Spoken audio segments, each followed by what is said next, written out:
Ang programang ito ay rated SPG. Striktong patnubay at gabay ng magulang ang kailangan. Maaaring may masiselang tema, lengguwahe, karahasan, sexual, horror o droga na hindi angkop sa mga... Alam mong nandito si Justin. Please. Gusto ko lang makita ang anak ko. Narito na nga ang ating mga karagdagan na aabangan ngayong Lunes sa abot kamay na pangarap. Papunta na nga itong sina Giselle at RJ kung saan ay isi-celebrate nga ang Christmas party na ino-organize dito ni Annalyn. At dito naman na agad na sumulpot itong si Eric at tinanong itong si Giselle at RJ na kung saan daw pupunta.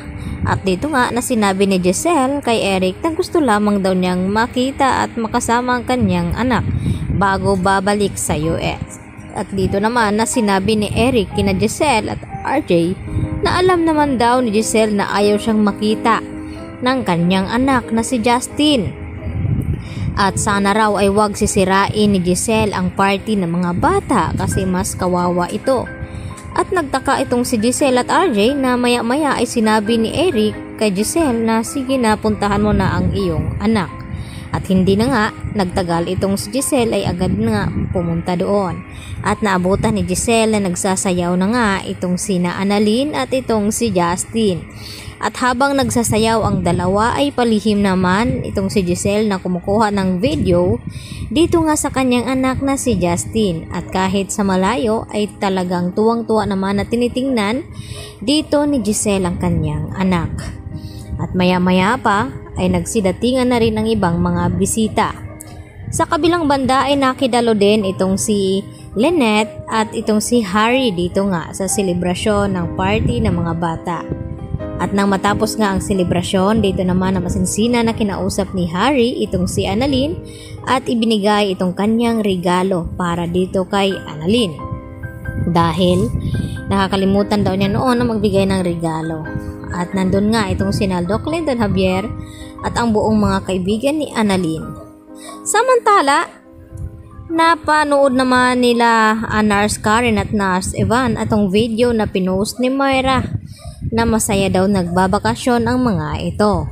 At dito naman napag-usapan ng mga magkaibigan na bakit parang wala daw pakialam at walang konsensya itong si Moira at itong si Zoe na nasa critical nga ang kalagayan ni Don Pepe at nagawa pa daw nilang maglakwatsa at magbakasyon.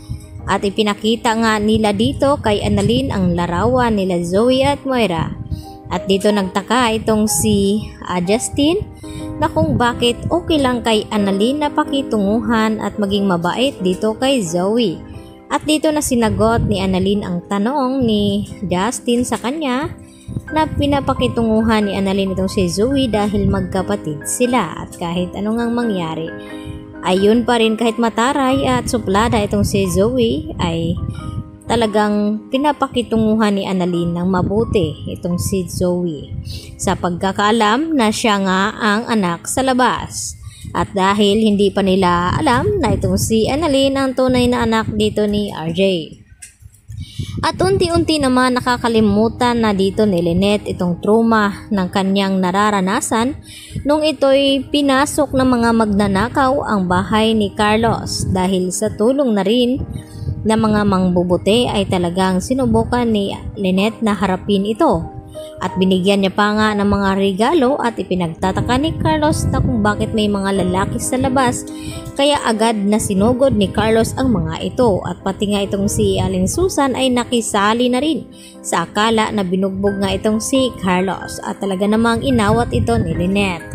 At dito na ipinaliwanag siya nga nagpapasok at nagbigay ng mga bote at pagkain dito nga sa dalawang mangbubuti. Kaya yan naman ang ating pagkatutukan dahil baka hindi na matuloy ang pagbalik dito ni Justin papuntang US dahil mararamdaman niya ngayon ang awa ng kanyang ina. Yan lang po at marami pong salamat sa inyong panonood dito sa akin channel.